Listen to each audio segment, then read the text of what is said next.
और inside stories के लिए मेरे इस YouTube चैनल को सब्सक्राइब करें और Facebook पेज को भी लाइक करें।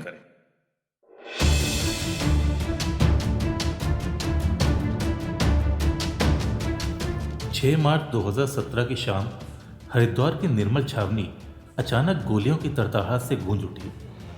कंबल व्यापारी अमित दीक्षित उर्फ गोल्डी की हत्या का सीन चीख चीख कर बयां कर रहा था कि यह हत्या बहुत ही सधे तरीके से की गई है।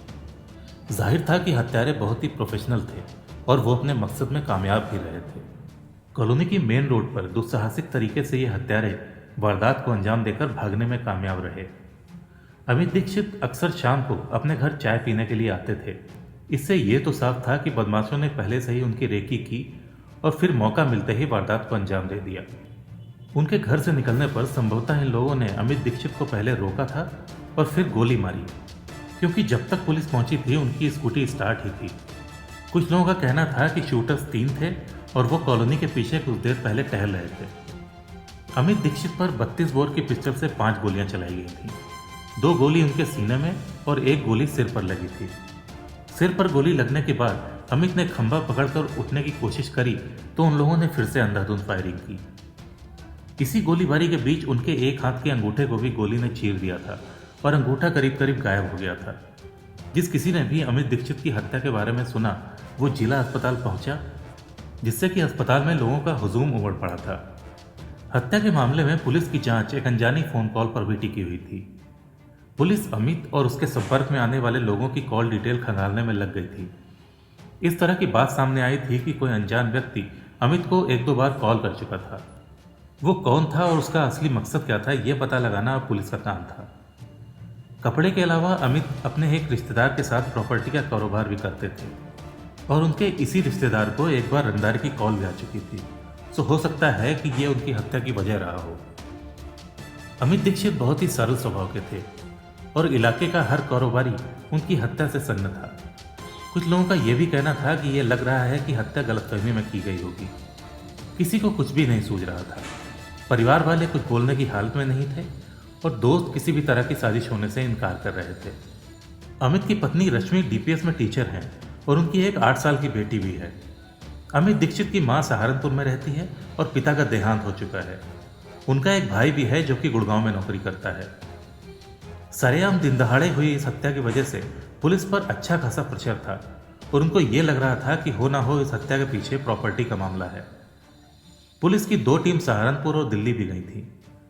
दिल्ली में अमित के कुछ भाई और ससुराली रहते थे जिनके साथ अमित का प्रॉपर्टी को लेकर विवाद चल रहा था। पुलिस अधीक्षक कृष्ण कुमार बीके का कहना था कि कुल 4 टीमें गठित की गई थीं। पुलिस का मुख्य फोकस कॉल डिटेल्स पर था कि वारदात के समय कितने मोबाइल उस इलाके में संचालित थे और उनका संबंध किस किस टावर से था। इसके अलावा यह भी माना जा रहा था कि हो सकता है कि इसके पीछे रंगदारी का मामला हो सकता है कि अमित वेस्ट यूपी के एक माफिया डॉन को पैसे नहीं दे रहा था और तभी उसने इसकी हत्या करवा दी। चर्चा यह भी थी कि अमित के एक नज़दीकी रिश्तेदार के बेटे की कुछ समय पहले मृत्यु हो गई थी और फिर रिश्तेदारों ने एक ट्रस्ट बनाया था और इस ट्रस्ट में अमित और उसके छोटे भाई को शामिल किया गया था, जबकि रिश्तेदार की बहू रही महिला हिस्सा मांग रही थी। इस पहलू पर भी पुलिस जांच में लगी हुई थी। हत्यारों द्वारा की गई यह वारदात पास लगे सीसीटीवी कैमरे में कैद हुई थी।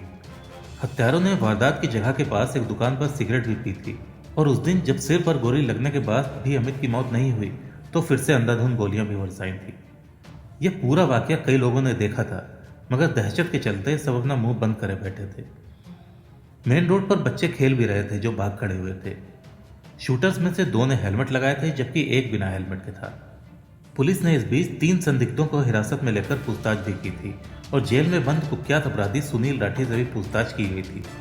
पुलिस का दावा था कि उनको कोई अहम सुराग मिले थे और पुलिस का कहना था कि जल्दी ही इस वारदात का खुलासा करेंगे।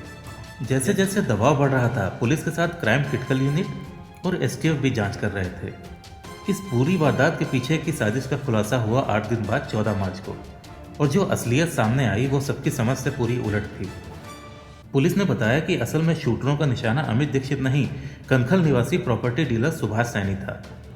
वो उस दिन अमित के घर से चंद कदम की दूरी पर अपने एक जानने वाले के घर पे था और हुलिया मिलता जुलता होने की वजह से हत्यारों का शिकार सुभाष की जगह अमित बन गया। पुलिस ने दावा किया कि हरिद्वार दिल्ली हाईवे पर स्थित करोड़ों की विवादित जमीन के पक्षधर सुभाष सैनी की हत्या का ताना बाना वेस्ट यूपी के कुख्यात संजीव माहेश्वरी उर्फ जीवा ने बुना था। इन शूटरों की मदद करने वाले एक लोकल लड़के को भी अरेस्ट किया गया था। पुलिस ने उसी साल नवंबर तक सभी शूटरों को धर लिया था।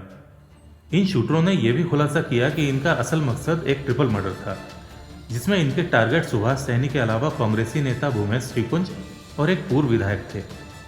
इसके पीछे इनका एक मकसद यह भी था कि वारदातों को अंजाम देने के बाद शहर में इन लोगों की बादशाहत कायम हो जाती।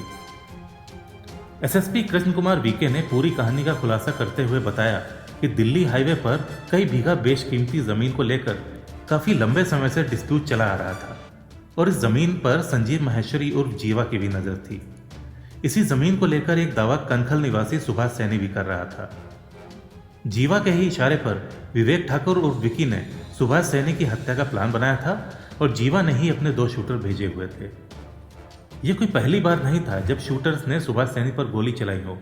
कई साल पहले भी पुलिस की वर्दी में जीवा के ही कुछ लोगों ने उसको मारना चाहा था, मगर वो बाल बाल बच गया था और उस समय भी शूटआउट की वजह जमीन ही थी।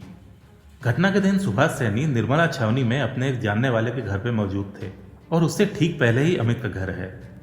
अमित का हुलिया काफी हद तक सुभाष से मिलता जुलता था। आरोपी विवेक ठाकुर घटनास्थल से कुछ दूर बाइक लेकर खड़ा हो गया और शूटर्स कॉलोनी के अंदर दाखिल हो गए। अमित जैसे ही स्कूटी पर निकला, शूटरों ने उसको सुभाष समझकर गोलियों से छलनी कर दिया। एसएसपी ने बताया कि दोनों शूटर देहरादून के रहने वाले थे और इनके नाम मनोज उर्फ शाहिल उर्फ मुजाहिद और बिट्टू उर्फ पप्पू था। आरोपी विवेक ठाकुर उर्फ विक्की का कोई आपराधिक रिकॉर्ड नहीं था, जबकि उसका बाप एक हिस्ट्री शीटर रहा है।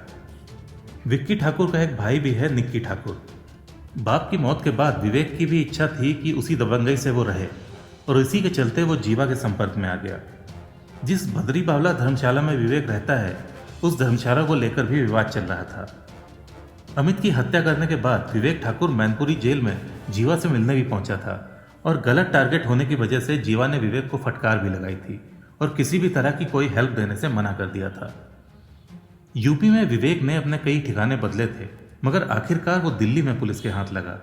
वारदात को अंजाम देने वाले शूटर बहुत चालाक थे।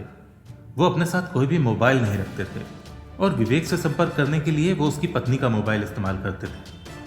विवेक भी मोबाइल का इस्तेमाल बहुत कम करता था और उसने जानने वालों को अपनी पत्नी का मोबाइल नंबर दे रखा था। पुलिस का कहना है कि अगर विवेक सही हत्या को अंजाम दे देता तो जीवा उसको 1 करोड़ रुपए देता, जो कि वो खुद और शूटर्स के बीच में बांट लेता।